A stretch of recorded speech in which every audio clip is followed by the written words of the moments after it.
G'day and welcome to Melbourne Revealed. It's me, Andy, from Andy's World Journeys. Today we've got a pretty special episode here for you.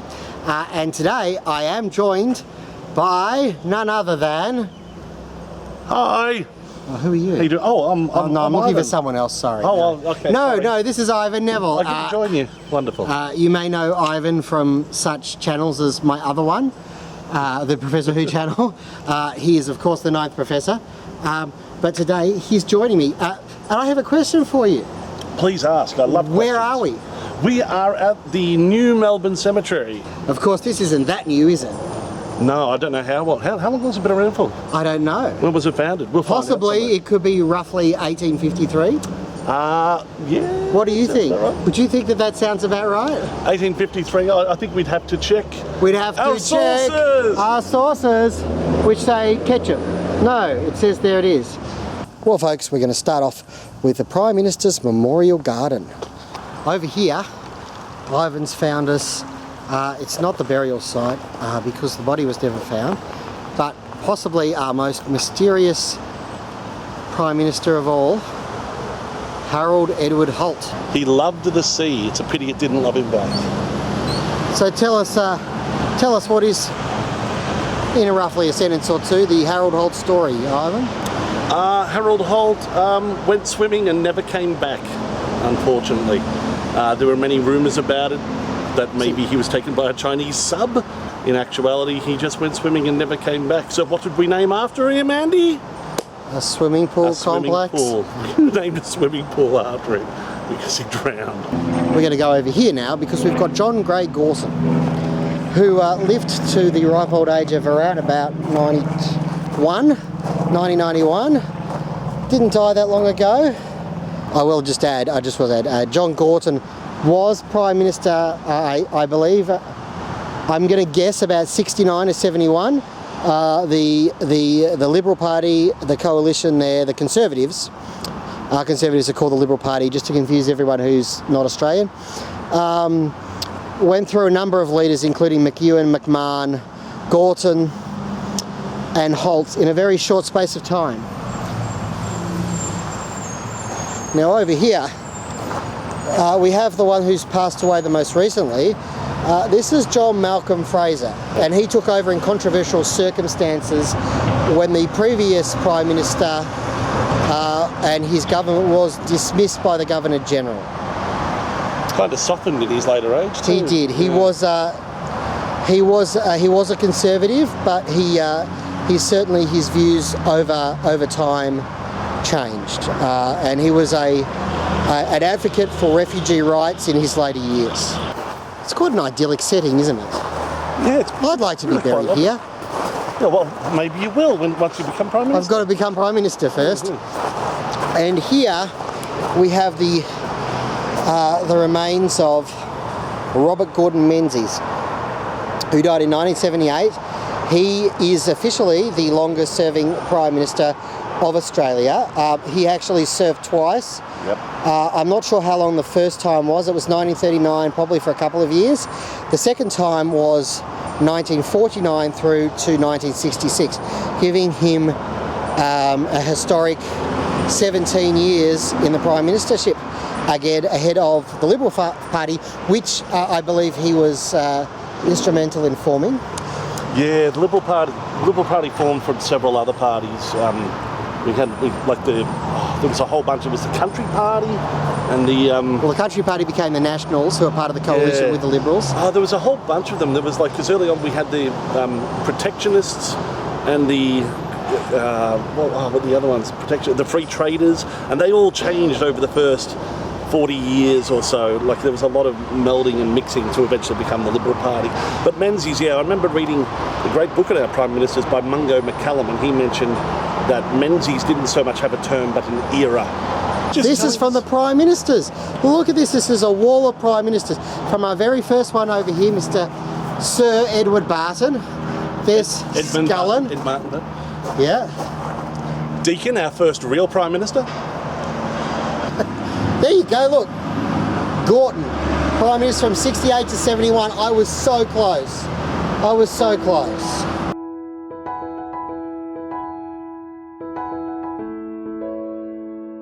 Over here we have the Jewish section, as Ivan's rightly pointed out. And you can see there's I think people are still buried here, so they haven't sort of shut up shop, but you can see just looking across that it's a very beautiful area, and it's very historic, and it's got plenty of trees as well, which is intriguing. Here's something I do find fascinating. If we walk over this little road here, this lovely road, and it's one thing I noticed years ago when I came here. So we've got this road here, and right by the side of it, we have these huge, expensive grave sites. And right behind it, I've got a feeling I know where this is going. if you look over the top, you see all the old graves and so forth. They used to have the prime position. Yeah. And now, Because for some reason it's so important to be seen, even in death. well, Ivan, what is it that we find you looking at here? Well, one day I guess it's going to be the Burke and Wills Memorial. At the moment it's an unfinished slab, it looks like. Comrades in a great achievement, companions in death, and associates in renown. Oh, hello there. Yes, Burke and Wills, famous Australian explorers. They left from Melbourne to go to the Gulf of Carpentaria. I don't know how many miles that is, but there's got to be like 3,000 miles. It's a continent. It's a continent. And they died on their journey, and we're not sure if they died on their way back. I think it was their way back. I think they made it and come back. I think they made it, but they didn't make it back. Died of thirst. What a way to go. This was this was about 1860. So a great achievement and a sad end. There you go, the first to cross the continent of Australia. So, you know, that means they must have made it. Ivan. Yes. What are we going to check out next, Ivan? We're going to have a look at the Holocaust Memorial. And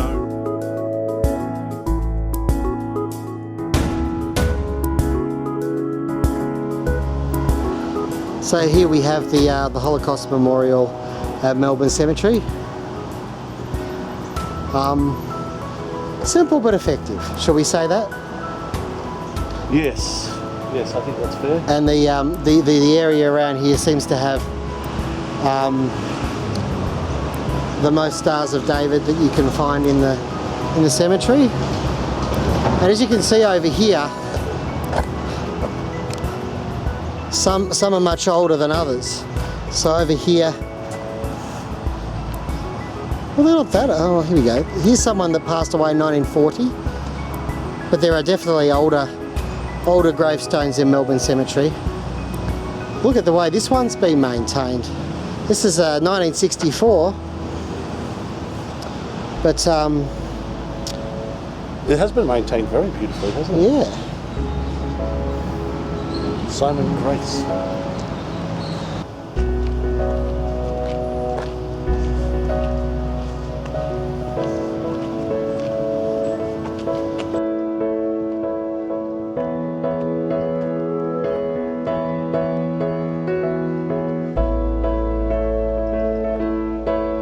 I think we're heading not necessarily into older territory, but definitely less tended territory.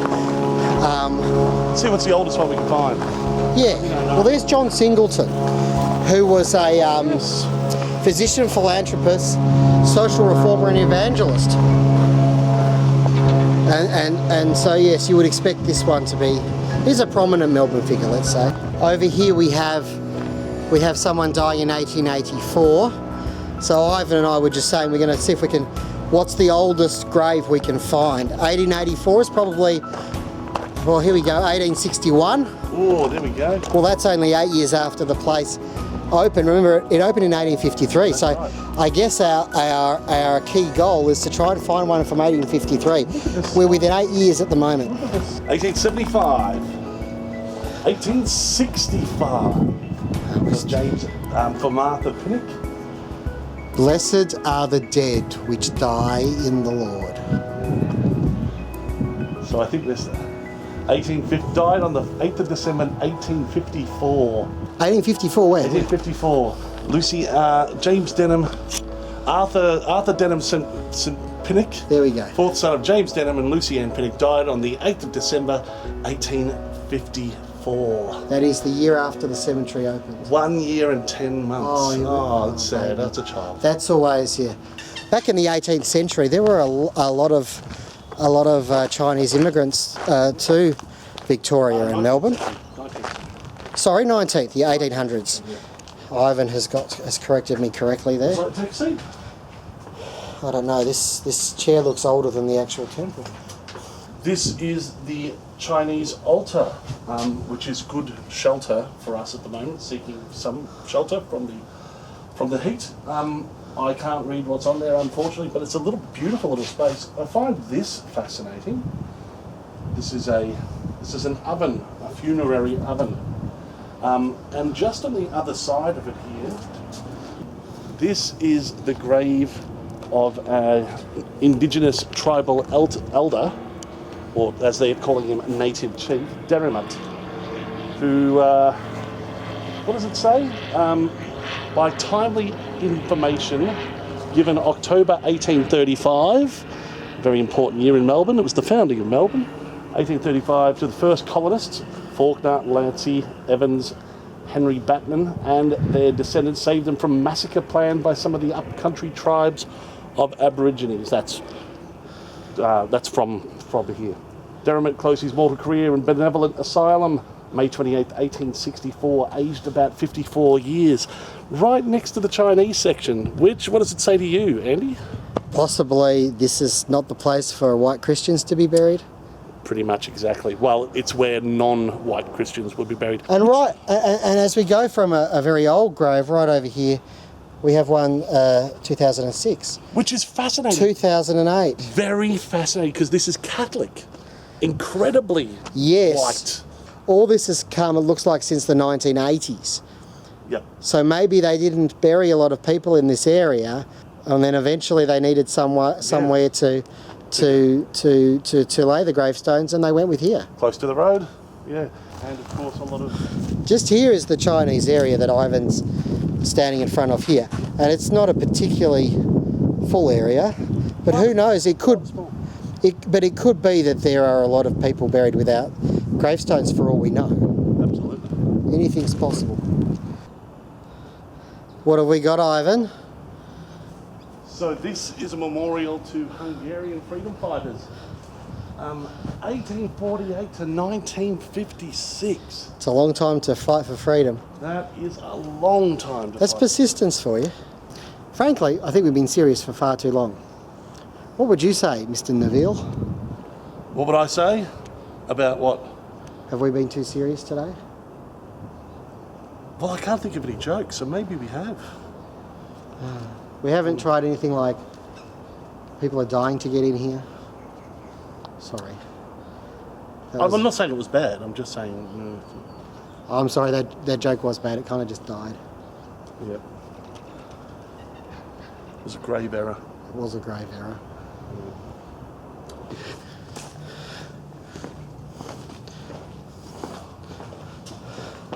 So I'm going to guess this is where they put the ashes. Yes. Happy birthday, Nonna.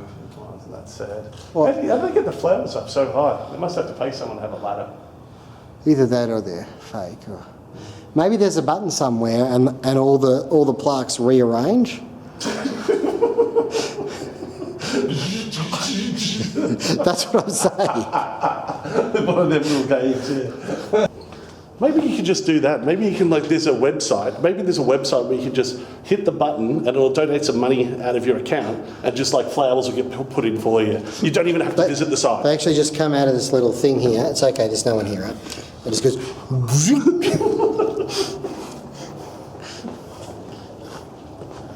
Why are they asking our advice on how to build a cemetery? We could make a great cemetery. Well, all you need is one spot to be free and then everything can move around. I like how there's chairs available. Oh, this is beautiful. This is...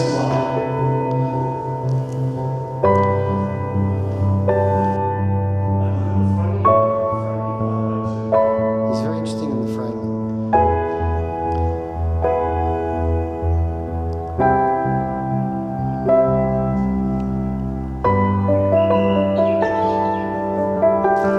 Now, you've heard about premiers and prime ministers and other famous chaps being buried at the Melbourne Cemetery. But one person you probably didn't know was buried here, and not in Graceland, is the king himself, Mr. Elvis Presley. Well, he's not actually buried here.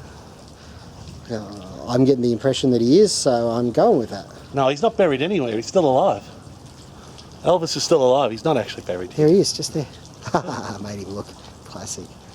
So Ivan, tell the audience, why have we got an Elvis memorial in Melbourne freaking Cemetery? Because he meant so much to us. Did he? Yeah, well, he meant lots to people. So why not? Why wouldn't you want one? There's another one. Why wouldn't we have one here when we've got a JFK memorial in the Treasury Gardens, which isn't too far away either. Well, there you go. Mm-hmm. The wonderful thing about Melbourne Cemetery is they provide you with all these little, what would you call this? We call it a pergola? Would you call it a pergola? I don't know what you call it. Sure. A hut? A hut? I don't know. And anyway, they provide you with huts, but also they provide you with, sitting on the ground behind the chairs, free sunglasses. How about that? Now, I'm not sure if this is an experience that every visitor to the Melbourne General Cemetery experiences, but you know, if you are looking for a free pair of sunglasses when you're in Melbourne, come to the Melbourne Cemetery, have a look around in the pergolas, and who knows, you might be as lucky as this man here, who came without sunglasses on a hope and a prayer to this cemetery to help me film my silly little video, and walked away with a brand new second-hand pair of possibly coronavirus infected sunglasses. All right, folks, you find us here at the grave of Mr. Peter Lalor, who died at Richmond February 9th, 1889, aged 62 years. And over here we have Peter Lalor's second greatest fan. Tell us, who the heck is Peter Lalor and why is he significant to Victorians?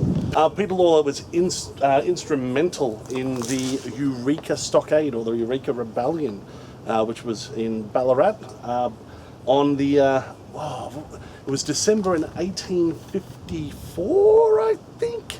But he and Black, a man named Black, were instrumental in starting the Eureka Stockade Rebellion. They held the Bakery Hill meeting where they burnt their licenses.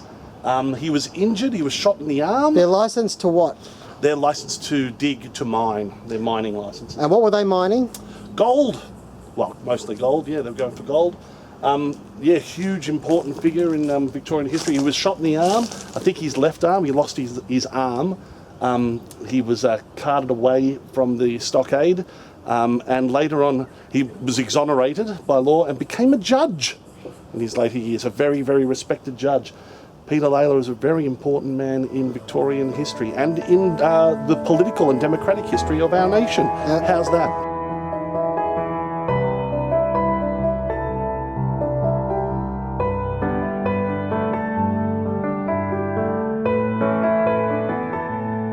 Over here, folks, we have the grave of the great Walter Albert Lindrum and his lovely wife, Beryl, which I'm pretty sure that's how he said it. So, Beryl, where's my dinner? That's pretty sexist. Shut up, Andrew. But we also have Ivan Nevill here, and Ivan's going to tell you 82 fun facts about Walter Lindrum. Oh, we could edit most of those out. Well, one interesting fact is that he was evidently a Freemason. If we have a look up there, we'll see the sign there. So he was a Mason of some kind. One thing I do like about this, actually, too. Well, Masons must know a lot about gravestones. One thing, well, of course, this is beautiful because it's done up this like is a funny-looking soccer pitch. Here's something I really like, though. People have put coins down the side of it for the next game. Oh, yes. Isn't that cute? Usually 20-cent pieces, a bit of a classic thing. Do you know why people really liked Walter? Go on, you tell me, Andrew. He had balls. He did. He had balls.